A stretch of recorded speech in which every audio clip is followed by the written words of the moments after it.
Coucou, moi c'est Aminata Danyoko à l'état civil, mais vous me connaissez sous le nom d'artiste de Ami Yarawolo. Bienvenue chez moi. On part faire un tour en ville. Tourou, on gère. Ami-Clé. Hein? Calme bébé. C'est lui le boutiquier. Donc parfois il y a beaucoup de 1000 francs que je prends à crédit, quoi. Donc Amine a fait fromagie. Ça va, calme bébé là. Calme là. Je vais essayer de vous amener chez mon coiffeur. C'est un petit du quartier qui essaie de se débrouiller. Salam, salam, salam. Calme bébé. À la base, je ne m'attendais pas à être rappeuse du tout. Mais je ne sais pas d'où m'est venu ce talent de pouvoir rapper. Et, à chaque fois que je faisais des freestyles devant les potes, tout le monde disait « mais c'est bon, tu as un talent ». Et je me suis dit ben, il n'y a pas de hasard. De toute façon, je suis quelqu'un qui est très croyante. Je crois en Dieu. Et je me dis qu'il n'y a pas de hasard dans la vie. Il n'y avait rien qui me prédestinait à ça. Ben, si je suis dans ça, c'est que ça a raison d'être, quoi, en fait. J'ai cet amour-là en moi qui ne me quitte pas, malgré tout. Malgré que j'ai fini avec les études en 2014 et que j'avais eu un travail dans une banque où vraiment c'était bien parti pour moi, pour juste quelqu'un qui venait de finir avec les études. Mais après, je me suis dit non, c'est pas ça ma vie. Je pense que je vais aller chercher ma vie ailleurs. C'est maintenant une décision qu'il faut que moi je prends et qu'il faut assumer surtout. Parce que c'était quand même culotté de venir dire qu'on veut être rappeuse dans un pays où il y a certaines traditions, certaines coutumes quand même qui discriminent, qui violentent la femme et surtout la jeune femme que moi j'étais à l'époque. Mais bon voilà, ça va. Cet amour en tout cas pour ce rap m'a aidé à tenir et à franchir les obstacles et voilà, je suis là aujourd'hui, Dieu merci. Là c'est bon. Bon, merci beaucoup, à la prochaine.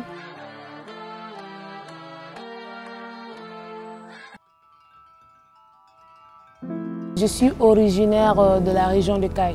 Je viens du premier cercle du Mali, Bafoullabé, premier arrondissement du Mali, Mahina. C'est là-bas où je suis née, où j'ai grandi. C'est après le bac que je suis venue à Bamako. Donc Mahina, c'est mon beau village à moi. J'étais orientée à l'école de médecine, donc je devais faire la faculté de médecine et j'étais logée là-bas à l'internat. Dans la chambre des hommes, il y avait des rappeurs là-bas qui étaient jeunes, qui rappaient. Et un jour, un m'a dit « Ami, toi tu aimes chanter ?» Moi j'ai dit « oui. » Moi à l'époque quand j'étais au lycée, je rappelle, mais maintenant que j'aimerais faire la médecine, c'est fini, j'oublie la musique, pour moi c'est mort. Lui il dit « mais c'est pas grave, viens, tu fais juste notre refrain pour une première fois, on verra ». Et il m'a amené comme ça au studio. C'était ma toute première fois déjà de rentrer dans un studio, un vrai studio pour enregistrer. Et là je devais faire le refrain. Et quand je fais le refrain, bizarrement, un de ses potes a entendu le refrain et est venu me voir. Dit, mais tu te débrouilles pas mal. Parce qu'à l'époque, on voyait très peu de femmes qui rappaient. Et donc, chaque fois, ça attirait la curiosité des gens. Et on venait me voir, pourquoi tu ne fais pas un morceau avec nous ou bien fais un groupe? J'ai dit non, je vais me consacrer à mes études. Mais Dieu faisant les choses, après les examens, je n'ai pas réussi au numerus clausus. J'ai été retenue et là, j'étais dégoûtée parce que j'avais tout laissé tomber pour les études. J'avais laissé la famille, j'étais à l'internat pendant 1 an. Je me donnais à mes études, mais au final, j'avais échoué. J'étais confrontée à plein de choses en même temps. Déjà, il y avait la nostalgie parce que j'ai commencé cette vie où j'étais plus avec la famille. J'étais ma propre chef depuis à l'âge de 17 ans. Et aussi, je découvrais un autre monde là-bas. Quand j'étais chez moi, dans la famille, on m'interdisait de faire certaines, ne sors pas, ne fais pas ceci. Mais là-bas, j'étais livrée à moi-même. J'avais des copines qui sortaient, qui allaient dans des boîtes de nuit pendant les heures de cours, qui ne venaient pas. Moi aussi, je pouvais faire tout ça parce qu'il y avait... J'étais là, je regardais, j'ai dit, mais on m'interdisait de faire des choses, mais maintenant, là, on me met dans les choses comme ça, on me dit, fais ce que tu veux. Mais si moi, je veux maintenant, là, je peux tout faire. Je ne voulais plus faire d'études parce que c'était trop pour moi, mais j'ai un tonton qui m'a dit qu'il faut continuer parce qu'il faut au moins un diplôme. Et moi-même, je savais que si je voulais faire la musique, à l'époque là, j'avais envie de faire la musique, mais si je voulais faire la musique sans avoir de diplôme, on allait dire que la musique m'avait empêché d'avoir mon diplôme. Donc là, je me suis dit, il faut que je trouve quelque chose à faire. Et j'étais plus attirée par la finance, donc j'ai été faire la finance comptabilité à Lille, j'ai 3 ans. J'ai eu ma licence en finance comptabilité. Mais après, ma famille voulait maintenant que je trouve un emploi. Et c'est là où moi j'ai dit, maintenant, c'est maintenant ou jamais, il faut prendre mon avenir en main. Moi, je sens que j'ai quelque chose en moi qui est plus fort que tout ce qu'on dit sur ça. Parce qu'à l'époque, quand je disais à ma famille que je voulais faire du rap, c'était tout sauf positif. Mais à travers le rap, je dégage la rage qui est au fond de moi. Tout ce qui se passe dans la société, tous les on-dit, tout ce que... J'essaie de mettre tout ça en hip-hop et ça m'aide au fait. Je pense que c'est ça qui m'a aidé déjà à grandir, à accepter surtout les décisions des autres. Parce qu'au final, aujourd'hui, je comprends ma famille. Elle aurait aimé que je sois cette femme-là qui travaille dans un beau bureau et puis voilà, qui a son mari. Mais moi, je le dis, chacun son chemin, chacun son destin. Moi, je ne sais pas pourquoi Dieu m'a choisi.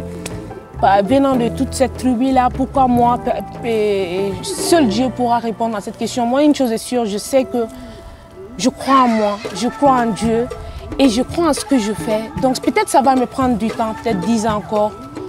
Mais voilà, je continue et un jour je dirai, je vous l'avais dit. Bon,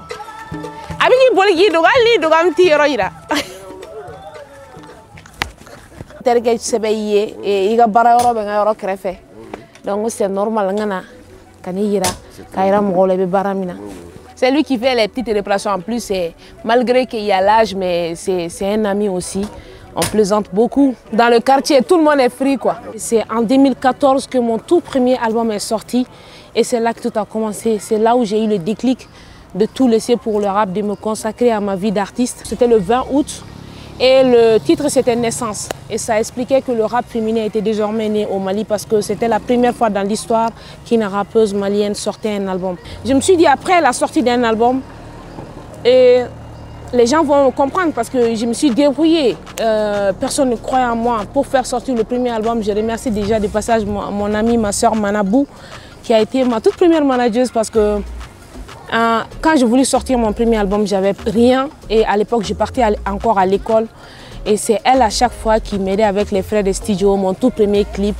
C'est elle-même qui a payé ça. Elle me dit chaque fois, Ami, moi je ne peux pas faire grand chose pour toi, mais je peux essayer de payer tes séances studio.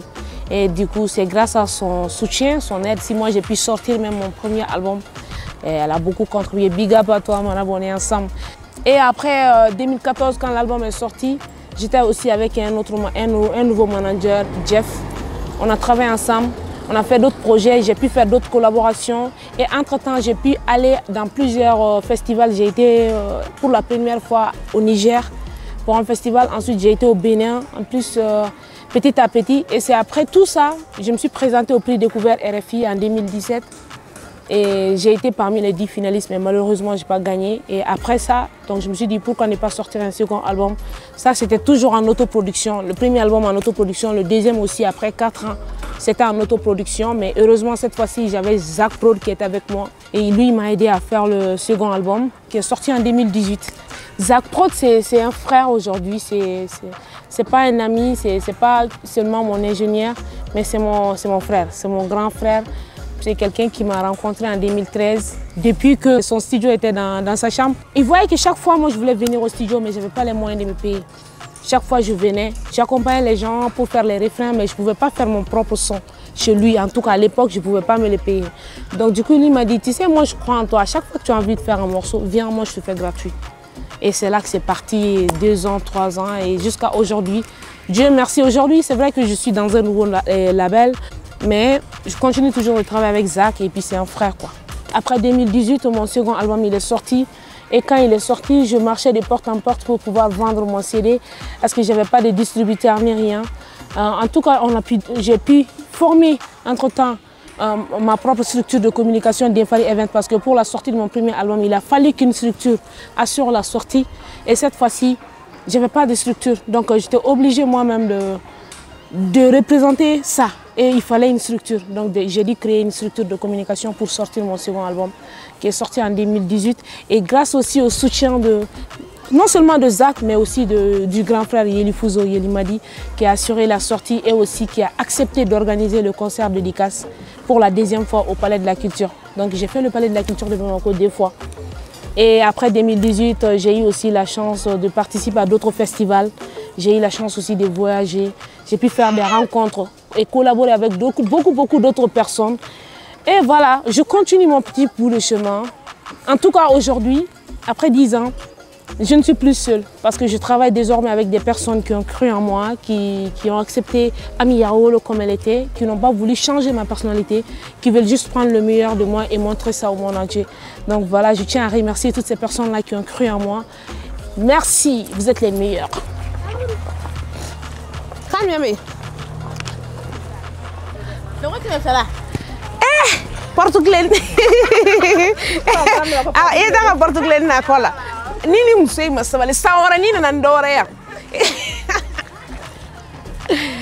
Teifa mana ma ube nyinga isa kanade.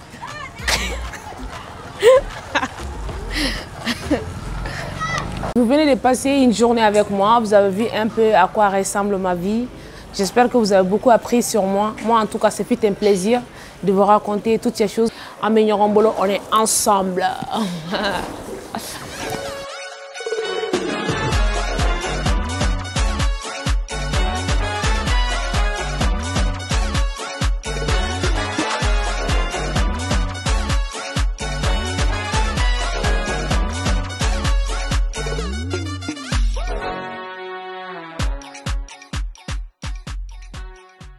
Ne da yele kene mine rapu sugu wo sugu kadi Yarawolo ne ya beke depuis san joli ne ma mine mbeka barake dibila halibi nteka kenye mbeka toga do hine mine ado beka yala fame fe ka foku bentogo chie hey nye yele ala mine ala ka kile bole e bolo ni nteno mine. Merci beaucoup, on est ensemble.